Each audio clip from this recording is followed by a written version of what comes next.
వినాయక చతుర్థి ఎందుకు జరుపుకుంటారో మీకు తెలుసా? వినాయకుడు ఒక రాక్షసుడు అని మీకు తెలుసా? వినాయకుడిని మొదటిగా ఎందుకు పూజిస్తారో కూడా మీకు తెలుసా? ఇవన్నీ ఈ రోజు వీడియోలో మనం తెలుసుకుందాం.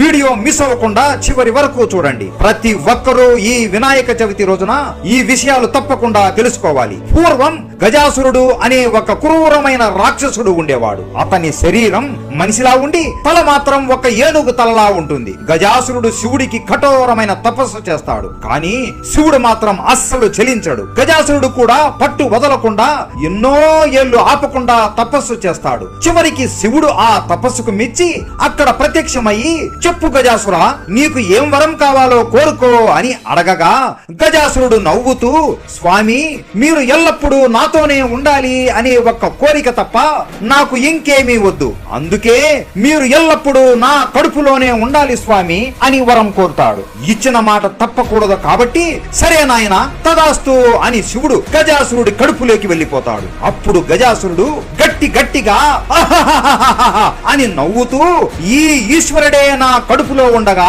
ఇక నన్ను ఏ దేవుడు ఏమీ చేయలేడు, ఈ మూడు లోకాలకి రాజు నేనే అని అనుకుంటాడు. అలా కొన్ని రోజులు గడుస్తాయి. శివుడి కోసం పార్వతీదేవి ఎదురు చూస్తూనే ఉంటుంది. రోజులు కాస్త నెలలు గడుస్తాయి.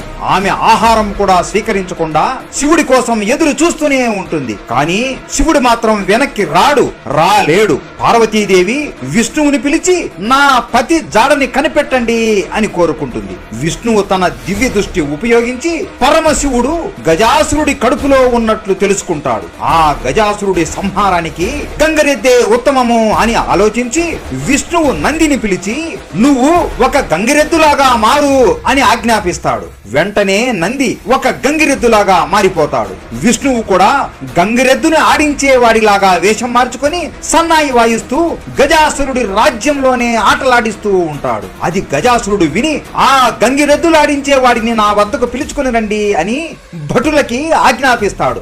అప్పుడు విష్ణువు మరియు నంది గజాసురుడి వద్దకు వెళ్తారు. విష్ణువు సన్నాయి వాయిస్తుంటే గంగిరెద్దు నాట్యం చేస్తూ ఉంటుంది. అది చూసి గజాసురుడు కూడా ఎంతో సంతోషిస్తాడు.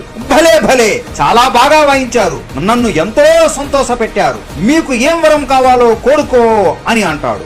విష్ణువు నవ్వుతూ, వద్దులే స్వామి, నేను అడిగేది మీరు ఇవ్వలేరులేండి అని అంటాడు. గజాసురుడికి కోపం వచ్చి, ఏంటి, నువ్వు అడిగేది నేను ఇవ్వలేనా? నేను ఎవరిని అనుకుంటున్నావు? అడుగు, నీకేం కావాలో అది ఇస్తాను అని కోపంతో అంటాడు. ఇదిగో ఈ గంగిరెద్దు నందీశ్వరుడు, ఇతని ప్రభువు కనపడటలేదు అని ఎంతో బాధపడుతున్నాడు. మీరు ఒక్కసారి ఆ శివుడిని మీ కడుపులో నుండి బయటికి తీస్తారా అని కోరుకుంటాడు. ఆ మాట వినగానే గజాసురుడు ఆశ్చర్యపోతాడు. ఇతనికి శివుడు నా పొట్టలో ఉన్నట్లు ఎలా తెలిసింది? ఇప్పుడు నేను మాట ఇచ్చానే, ఇప్పుడు శివుడిని కడుపు నుండి బయటికి తీయాలి అంటే నా కడుపుని చీల్చాలి. అలా చేస్తే నా మరణం తథ్యం అని ఆలోచించి నమస్కరించి, ఓ పరమేశ్వరా, అహంకారంతో నేను చేసిన ఈ తప్పుని క్షమించండి. నా మరణం తథ్యం అని నాకు అర్థమయ్యింది.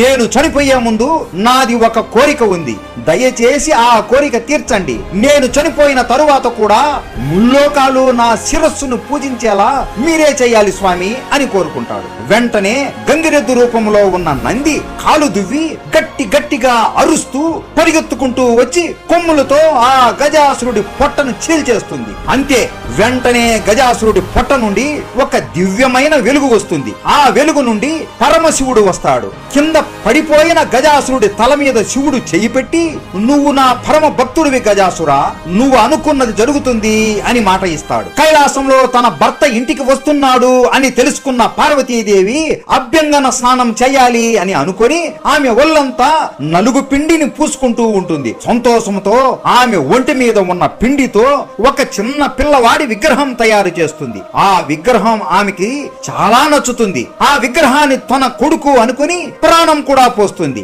అతనే మన వినాయకుడు. పుట్టగానే వినాయకుడికి పార్వతీదేవి ఒక పని చెబుతుంది. నాయనా వినాయక, నేను స్నానం చేయాలి అనుకుంటున్నాను, నువ్వు ద్వారం దగ్గర కాపలాగా ఉండి లోపలికి ఎవ్వరిని రానివ్వకు అని చెబుతుంది. ఓ అలాగే అమ్మా అని ఒక కర్ర పట్టుకుని ద్వారం దగ్గర నిలబడుకుని ఉంటాడు. అదే సమయంలో అబ్బా ఎన్ని రోజులైపోయి అయిపోయింది పార్వతీని చూసి అనుకుంటూ ఆనందంతో శివుడు అక్కడికి వస్తాడు. ద్వారం దగ్గర ఉన్న వినాయకుడిని చూడకుండా లోపలికి వెళుతూ ఉంటాడు. అప్పుడు వినాయకుడు తన కర్రని అడ్డు పెడతాడు. శివుడు, నాయనా, ఎవరు నువ్వు? ఇక్కడ ఎందుకు ఉన్నావు? లోపలికి వెళ్తున్న నన్ను ఎందుకు అడ్డుకుంటున్నావు?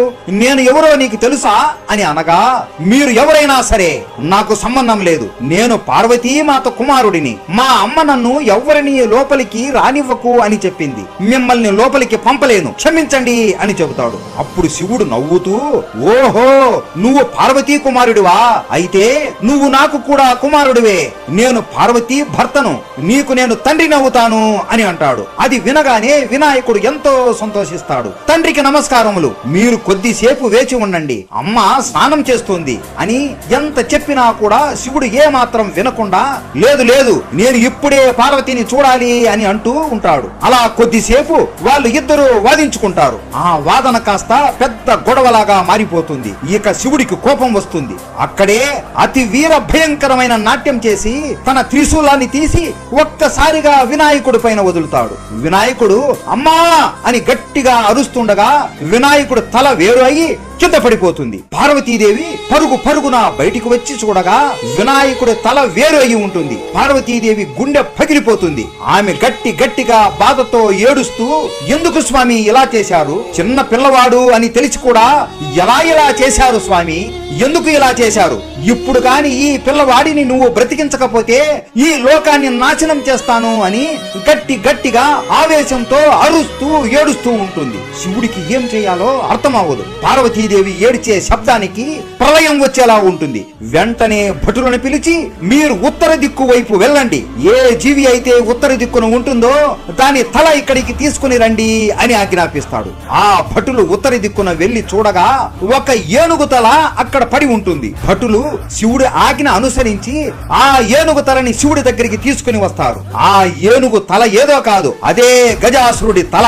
ఆ తలని ఎప్పుడైతే శివుడు పట్టుకుంటాడో ఆ తల నుండి దివ్యమైన వెలుగు వస్తుంది. శివుడు ఆ తలని కింద పడిపోయిన వినాయకుడి దేహానికి అతికిస్తాడు. అలా అతికించగానే ఒక దివ్యమైన వెలుగు వచ్చి వినాయకుడికి ప్రాణం వస్తుంది. వినాయకుడు శివుడి కాళ్ళ మీద పడిపోయి, మీ మాటకి ఎదురు చెప్పినందుకు నన్ను క్షమించండి తండ్రి అని అనగా, శివుడు వినాయకుడిని కౌకిలించుకొని, నీ ఈ జన్మదిన రోజు భూలోకంలో ఉన్న ప్రతి ఒక్కరూ వాళ్ళ ఇంట్లో నీ విగ్రహం ప్రతిష్ఠించి నీకు పూజలు చేసి నైవేద్యాలు పెడతారు. అలా చేసిన వారికి వాళ్ళ జీవితంలో ఎన్ని కష్టాలు వచ్చినా కూడా అన్ని తొలగిపోతాయి. అలాగే ఏ పని మొదలు పెట్టాలన్నా మొదటగా నీ పేరు మరియు నీ మంత్రం జపిస్తేనే ఆ పని మొదలవుతుంది, అలాగే పూర్తి అవుతుంది అని వరం ఇస్తాడు. అలా మన చిట్టి బుజ్జి గణపయ్య జన్మిస్తాడు. గణేశుడు పుట్టిన రోజుని గణేష్ చతుర్థిగా మనం ఇప్పుడు జరుపుకుంటున్నాం. అలాగే గణేశుడికి ఇద్దరు భార్యలు ఉన్నారు అని మీకు తెలుసా? గణేశుడిని తులసీదేవి శపించింది అని కూడా మీకు తెలుసా? ఇవన్నీ నెక్స్ట్ వీడియోలో తెలుసుకుందాం. ప్రతి ఒక్క గణేశుడి భక్తుడు వీడియోని లైక్ చేసి, షేర్ చేసి, సబ్స్క్రైబ్ చేసుకోండి. అందరూ చెప్పండి, గణపతి బప్పా మోరియా.